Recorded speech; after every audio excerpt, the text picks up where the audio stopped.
A light magnitude 3.1 earthquake hit 78 kilometers, 48 miles, away from Athens, Attica, Greece, in the late afternoon of Sunday, May 11, 2025 at 7:08 p.m. local time, GMT+3.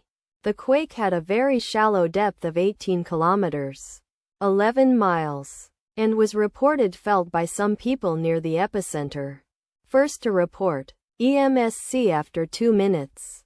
The earthquake occurred 5 days after a magnitude 3.1 earthquake had hit on Tuesday, May 6, 2025, at 11:54 a.m.